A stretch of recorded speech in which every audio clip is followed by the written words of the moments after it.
Hello, I'm Waleed Akar, and this is the Arabic Hour. I would like to welcome you to a new episode with Dr. Atif Kubursi. And the topic for today is going to be on the major explosion that took place on the 4th of August last year that destroyed the port of Beirut. And I would like to ask Dr. Kubursi in the beginning to give us a brief um, introduction to the role of the port of Beirut that it has been playing since more than a century now. So let's hear Dr. Kubursi. Thank you, Dr. Waleed. It's a pleasure to be with you again. Definitely, the port of Beirut was a central location and was one of the busiest ports in the Eastern Mediterranean, actually one of the 10 busiest ports on the Mediterranean.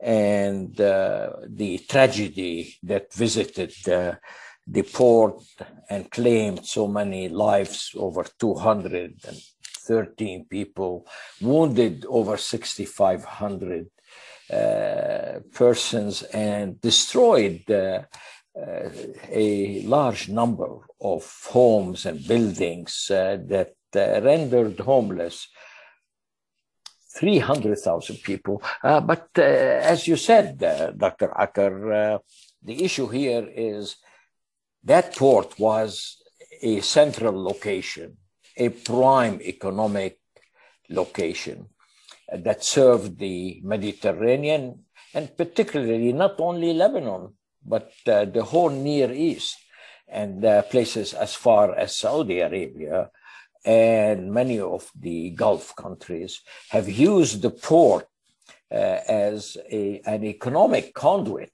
It was always cheaper to get their imports through Beirut, given its central location, its capacity to handle large volume of cargo.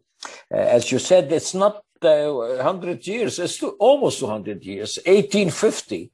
There is recorded numbers that the port of Beirut was one of the busiest ports in the region, and that was a very convenient and economic location to handle the international trade, the import needs, and an export conduit for the entire region. Iraq was definitely very reliant on the Lebanese port, despite the fact that Jordan had its own port, Aqaba, but it found it quite convenient and more economic to bring its imports through Beirut. And it played its function in a very profligate way, so to speak, in the sense that the port kept expanding its capacity, improving its machinery, creating more quays as new businesses open, in the sense that there is a quay in the port of Beirut for the cruise ships that started visiting the Lebanese port. And to a great extent, it also was one of the most thriving, vibrant, free ports, free zones area, especially for cars, machinery, all sorts of things, that even the requirements of other countries other than Lebanon for these found it very convenient and found it very efficient and found it very economic to source their needs, acting as a transshipment. Things will come to Beirut, and then there is intermodal. You could use rail, trucks to carry the cargo from the port of Beirut to Jordan, to Baghdad, to the Gulf. The Lebanese port was a central economic node that served the region and served it well. Thank you. Dr. Kubursi, as you well know, the Lebanese officials and international organizations estimated that the huge explosion caused over $5 billion in damage. It killed over 200 people, injured thousands of people, and forced, as you said, 300,000 into the streets. Now, if I might ask you, as the country's main entry point for imports, and imports determine like, $23 billion in 2009 for Lebanon. What impact is it on Lebanon's shipping traffic when it comes to trade? Yeah, that's a crucial question. Actually, 60% of this volume of imports of Lebanon came to the port of Beirut. Now, there are other smaller ports, but they're not equipped and not in a position to handle the volume of trade that the port of Beirut did. So for Lebanon, 60% of its imports, when it imports a major proportion of what it consumes, that's a devastating situation. There is one additional fact about the port of Beirut. It handled all the grain shipment. Lebanon, as we know, and so is the region, they import a very large proportion of their grain needs, and they were stored at the port of Beirut, and the port destroyed almost a very large proportion, some estimated to be about 90% of the stored grain that is used to produce bread. And this has really meant that there is a crucial and immediate necessity to reconstruct, rebuild this capacity so the people's bread can be produced. There is no question about it. The economy of Lebanon that was reeling and in the throes of a major economic crisis, the port has exacerbated this crisis, has made it more difficult, and has exacted an economic loss on an already huge economic losses, whether it came from the depreciation of the Lebanese pound, losing almost 90%, the COVID that has completely set back the economy and has shaved at least some people estimate a year or two of growth. And now you see the GDP of Lebanon that was in 2019 about $55 billion lost 40%. Now it's less than $33 billion. And now people believe that this may really be an underestimate of these losses. So the explosion coming on the heel of the major financial crisis, the COVID crisis, the increased uncertainty, the political crisis in Lebanon, it has added a dimension, a new loss on a country that's already unable to carry the heavy burden of all these crises separately. The combined crisis has made it almost impossible for the economy of Lebanon to maintain its course or to be in a position to offer the jobs to the people and to create the income that's necessary, let alone to shoulder and support the need of the Lebanese in terms of this huge import bill where their medicine, their food, their bread, and their cars and their transport equipment, their machinery, all sorts of things that come through the port of Beirut. Yes, Dr. Kubursi, as you mentioned in the beginning, that 85% of Lebanon's cereals were next to the explosion. How did that leave the country concerning grain reserves? Well, as you know, the grain reserves were lost, and there was a scramble to see if there would be other alternatives that can be used. Not only the loss in terms of what has been stored there, and it was in the millions of dollars, but the fact that now, as you need on a continuous basis the supplies, there was a scramble to see if Tripoli can handle part, if Sidon or Tyre could handle a part, or to keep boats coming in on a continuous supply basis, so that it will be like continuous inventory, so to speak. Warehouses on water, so instead of having it fixed, you could keep it in ships. These are temporary. They cannot substitute for the port, and that's why the urgent need to rebuild, to re-operate the port is becoming a crucial necessity. Yeah. Recently, the World Bank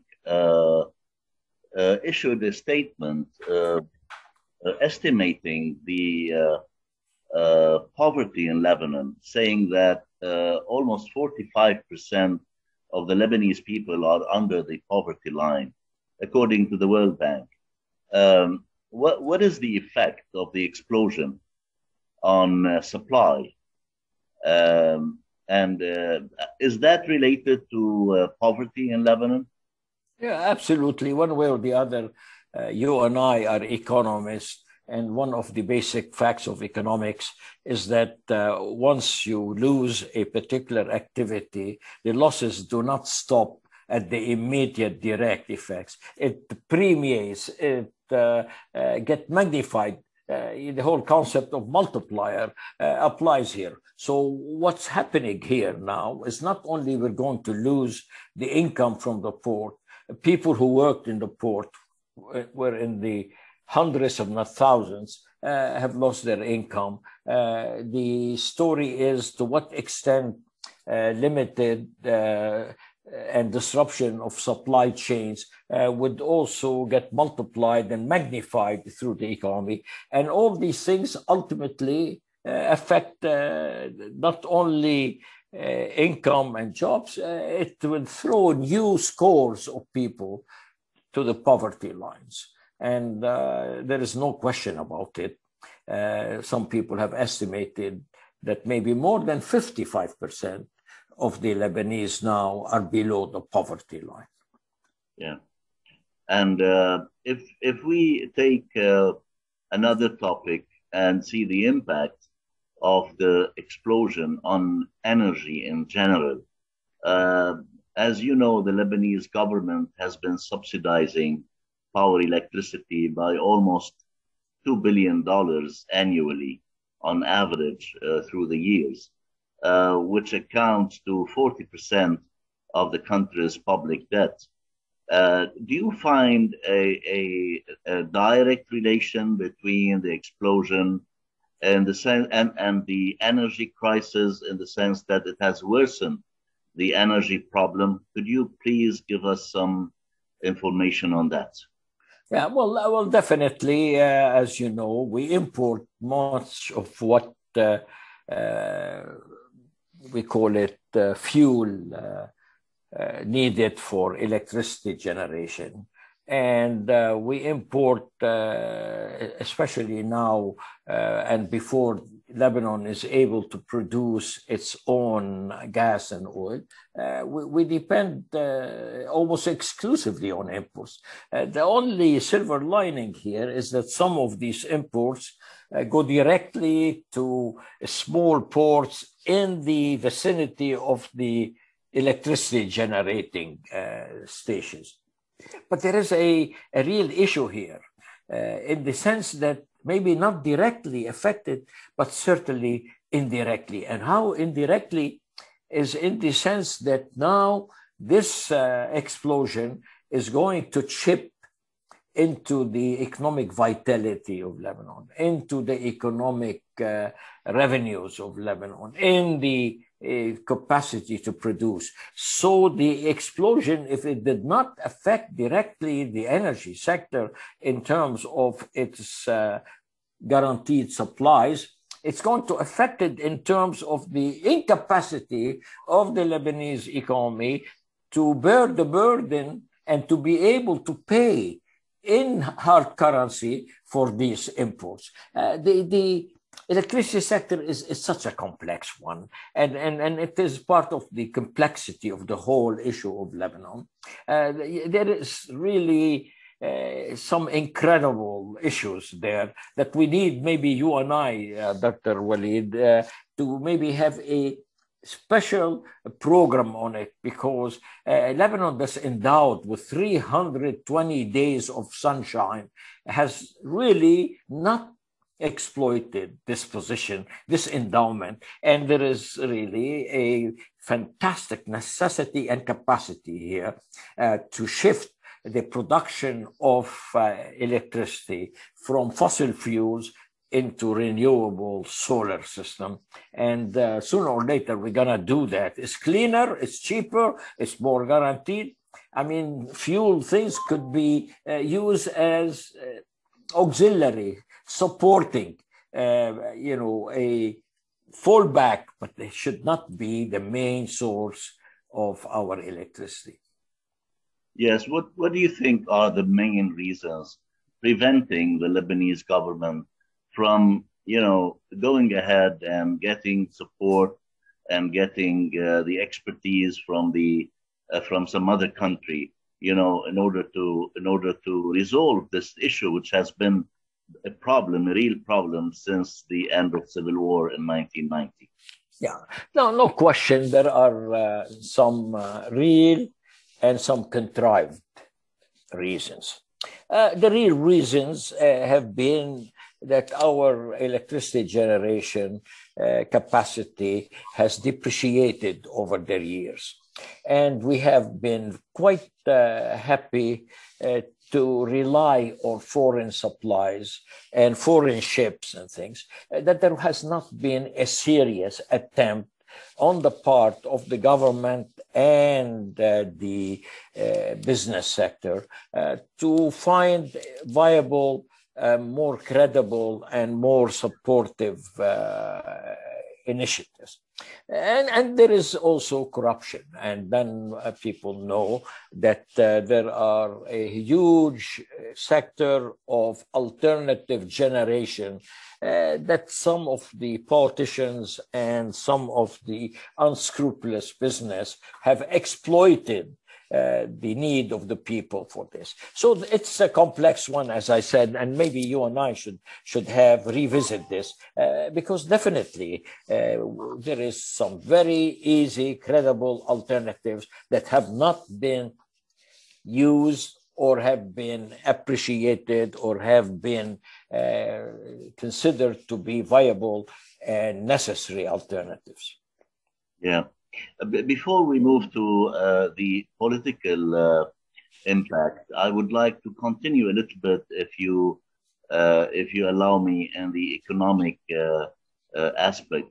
What kind of impact does the displacement of nearly 300,000 people have on inflation, on the purchasing power of the Lebanese people? As you mentioned, the Lebanese pound has lost 90% of its purchasing power and of its value, against foreign currencies. So what kind of impact do you think that all those, because when we say 300,000 people, this is like of a population of nearly 5 million, this is not a minor issue, as you know. No, absolutely. This is a major issue, and it comes, as we said, on the heels of an economic crisis to begin with. So the capacity of the country and the government and the economy to shoulder the losses has been compromised. And there are many people now who have not been able to repair their homes. And then this happened at a time when the weather was a bit accommodating. But now, as we go into the winter again, when people are not able to find alternative housing, this is going to exact another cost on the people. And it so happens at the time when not only the Lebanese have not been able to come to the table, so to speak, to compensate and to rehabilitate and rebuild. In the past, we've always had supporting neighbors, brothers, and countries of goodwill who had come to the aid of Lebanon.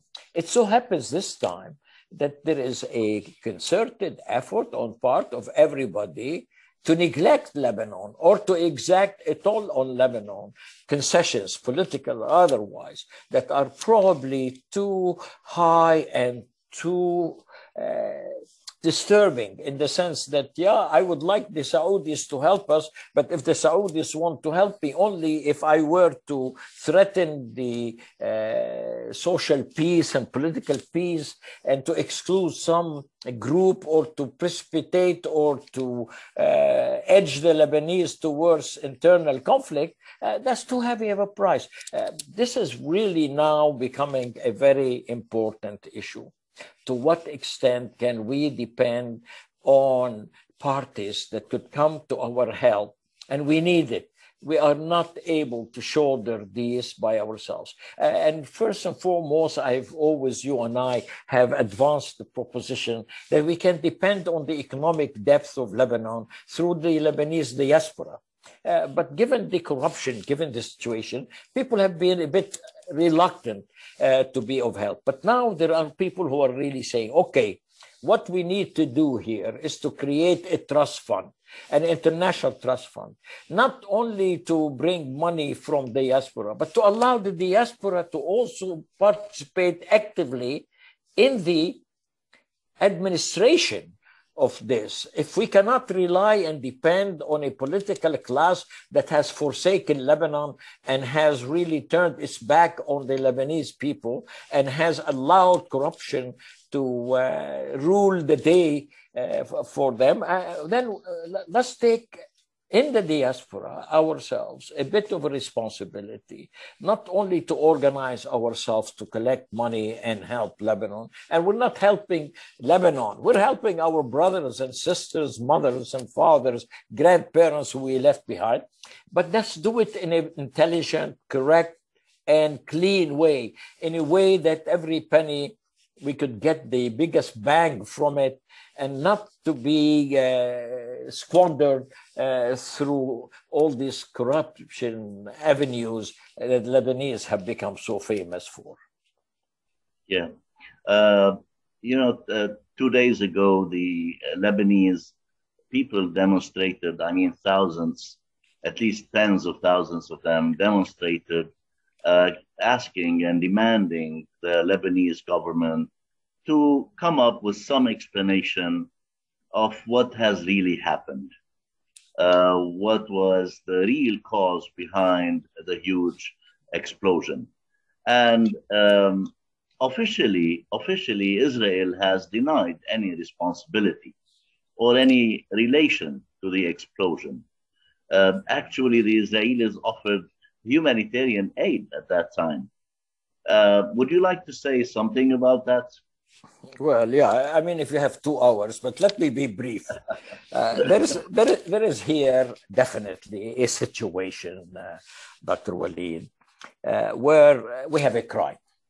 It really is a crime. When you have so many hundreds of people dead and so many thousands wounded and injured and many homes destroyed. Every crime, you ask really 3 questions. Who benefits from this crime? All right. Who has the opportunity and capacity to do it? All right. And third, who is likely to have even accidentally being involved? All right. Now, before we answering these questions, let's look what happened. It started in 2013, a ship that was going from Georgia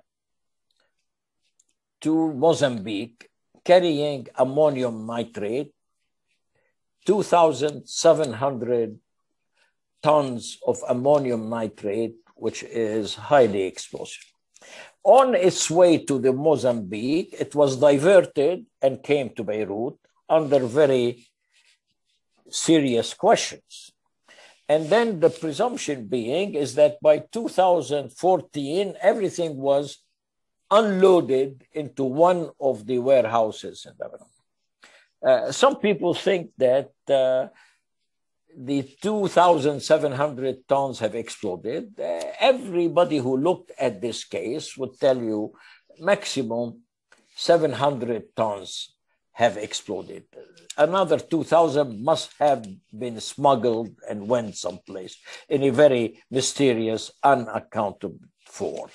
But the story remains, there was this huge, explosive, potentially exploding, cargo put in a warehouse in the middle of Beirut, very close to a very highly populated, densely populated area. And there were 6 letters that have been written by officials running the port. 3 governments really have changed when this has happened, and each one of them was aware of how dangerous the situation. And despite all the warnings that the government and the ministers and the responsible people have been alerted to, no action was taken. Even the caretaker government of Hassan Diab today got notice of it, and he tried to do something, but presumably too late. But the issue is, all right, there was all this nitrate there. Why were they? Why did they stay for 7 years or 6 years before somebody did something about it? And what happened is that there was some welding that triggered some explosion in a warehouse of fireworks, and then spread into the warehouse where the nitrate was there. The story is, could this be an accident? I mean, that's one hypothesis. The other hypothesis is, given the devastation, some people begin to think that maybe there is another story here, okay? There are some people who have reported that they heard some airplane activity in the skies. Lebanese civil aviation has denied that their radar did not show any airplanes in the space. But then maybe these are not really airplanes that could be detected by the radar. I mean, as you know, Israel has stealth bombers and can fly helicopters or other aircraft below the radar screens. So the story is, would Israel have the opportunity? Yes, no question about it. Does it have the motive? Absolutely, yes. Why? Because, okay, think of it this way. The whole port of Beirut did not thrive until the port of Haifa was completely knocked out of action. As long as Palestine was part of the Arab community and before its occupation by Israel, port of Haifa was the prime port, and Lebanon inherited the economic function of the port of Haifa.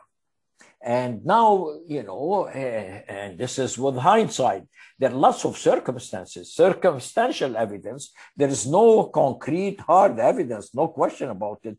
But the circumstantial evidence would tell you that why now? For 7 years, this ammonium nitrate were in the port. Why did it wait 7 years to happen? Some people say, well, all right, the evidence is there.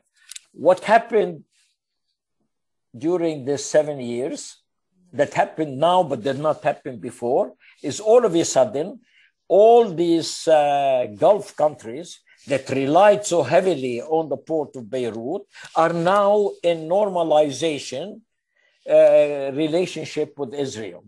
And some people begin to say, all right, Port of Haifa is much closer to the UAE than the port of Beirut. That story is becoming really serious.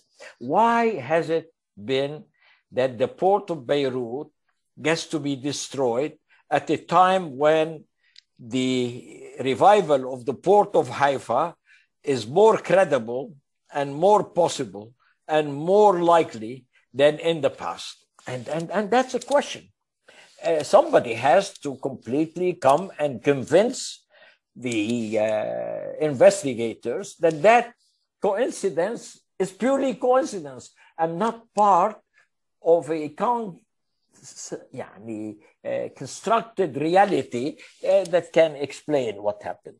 The other thing that is also important is that, by God, one knows there is nothing that happens in Lebanon that Israel and other parties do not know. I mean, Lebanon is legendary in the fact of being an open economy, open society, open to foreign interference, open to foreign knowledge, open to foreign manipulation. One thing about the Lebanese is something shameful, in my view, is that complete neglect of a national project, a national sense of protecting the Lebanese sovereignty. We have example after example in which Lebanese parties have squandered the sovereignty and have exploited it and sold it. Let me use the word sold it for money. These are all definitely circumstantial. These are alternative hypotheses, but not to be dismissed. Any serious forensic investigation as should be necessary and should be made to determine what is the most credible, acceptable, and evidence-based explanation of this. This could not have exploded at this time. Why did not explode before? Could not have happened had it not been for some Asian, some party, some intervention. I mean, look, by God, why would you bring welders? Welding is basically fundamentally you're using fire.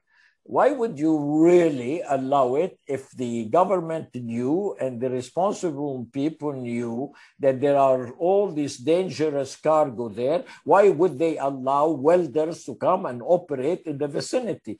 I mean, there's so many questions, mind-boggling. And then there is only one way of settling it, that we need an investigation. Some people say international, I don't care. But the Lebanese themselves, and maybe we, the people in diaspora, should be involved so we can really provide a credible oversight. What we need here is a forensic, evidence-based, totally independent investigation so that all these alternative stories that are circulating will be put to rest.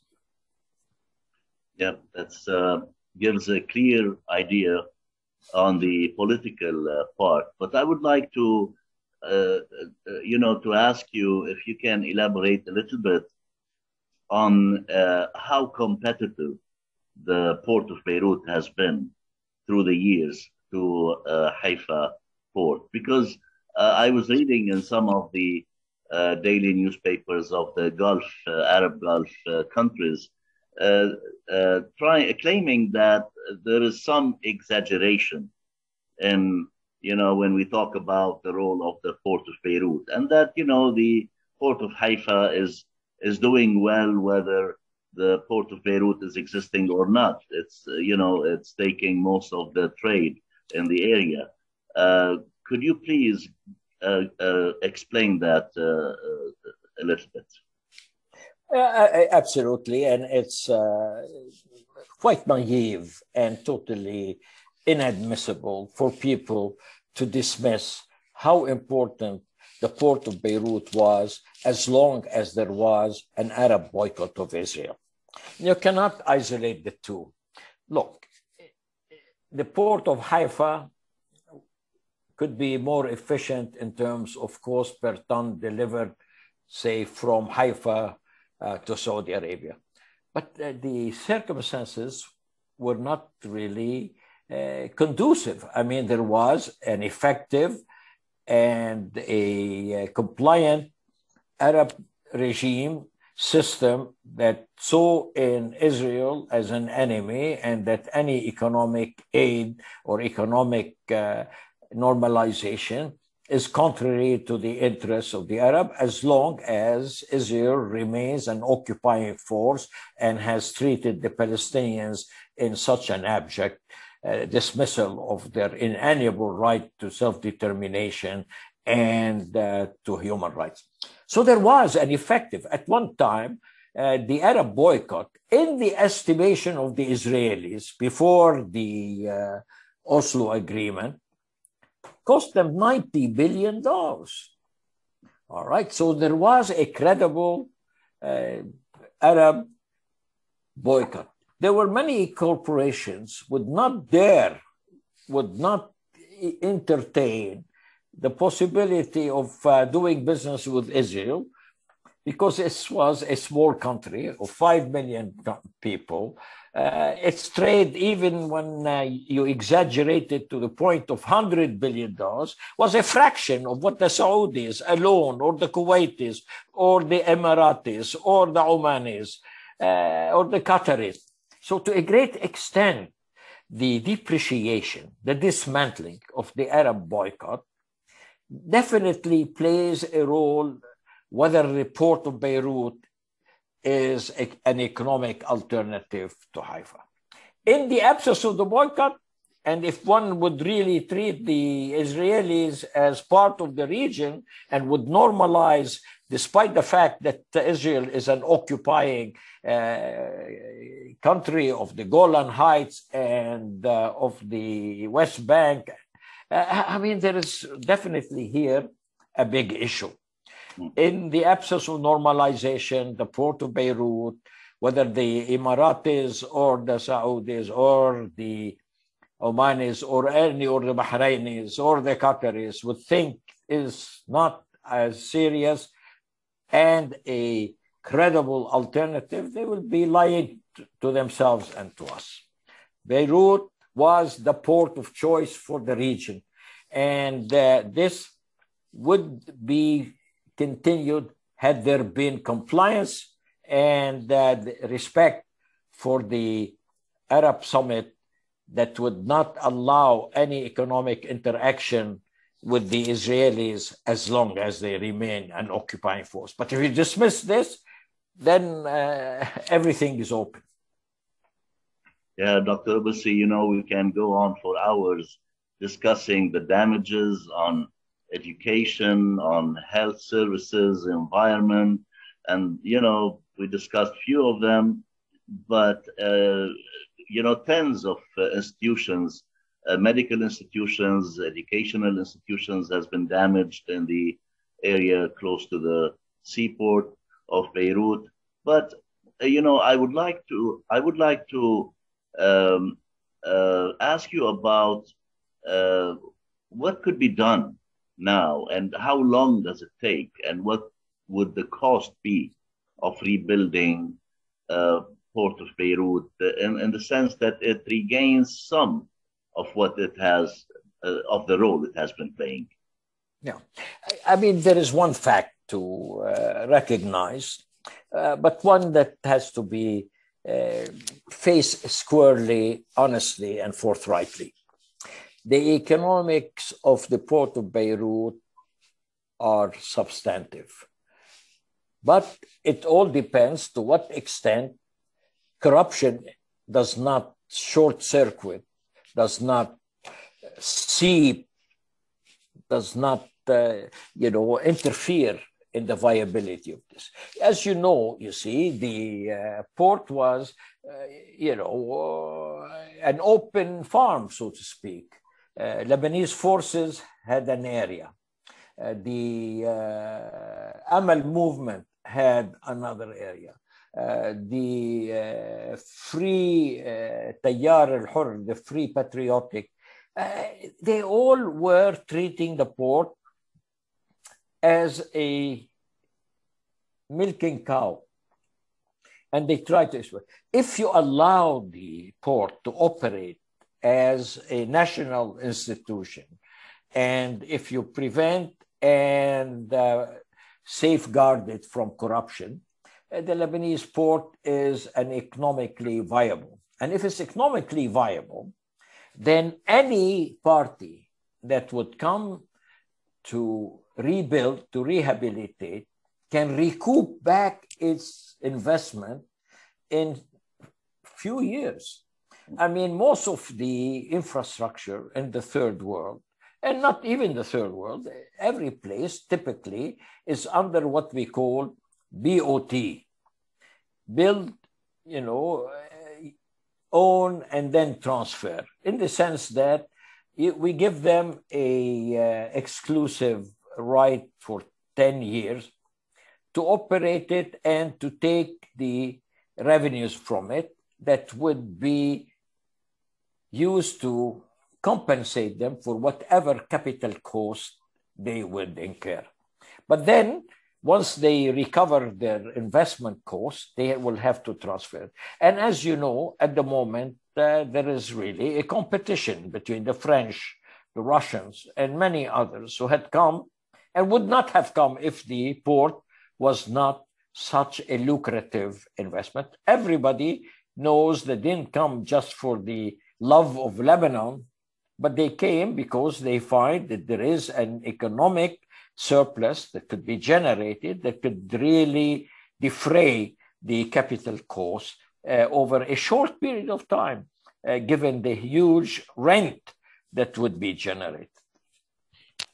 Dr. Kubursi, before I thank you for the informative and analytical discussion and interview, would you like to add anything?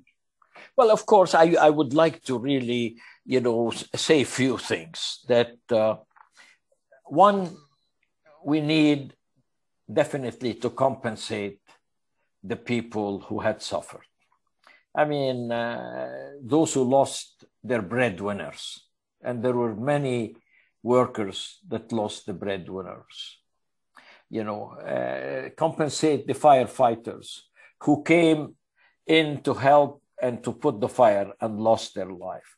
All those families that lost loved ones and their breadwinners. I mean, there must exist a priority here to do something to compensate, rebuild all those who have damaged. And that the world should share a bit of the responsibility in our common humanity. But I would put the responsibility first and foremost on all of us who see in Lebanon as our origin and our commitment to our families, to our people, that we should really create a special trust fund that we all contribute to, that the money would be overseen by those who pay to make sure that we compensate fairly, equitably, and efficiently the people who have suffered. Two, I still think that it is a responsibility of the government to be accountable. Who on earth had forsaken the responsibility of protecting people, of not storing such highly explosive material so close to an area where a third of the people of Beirut lived?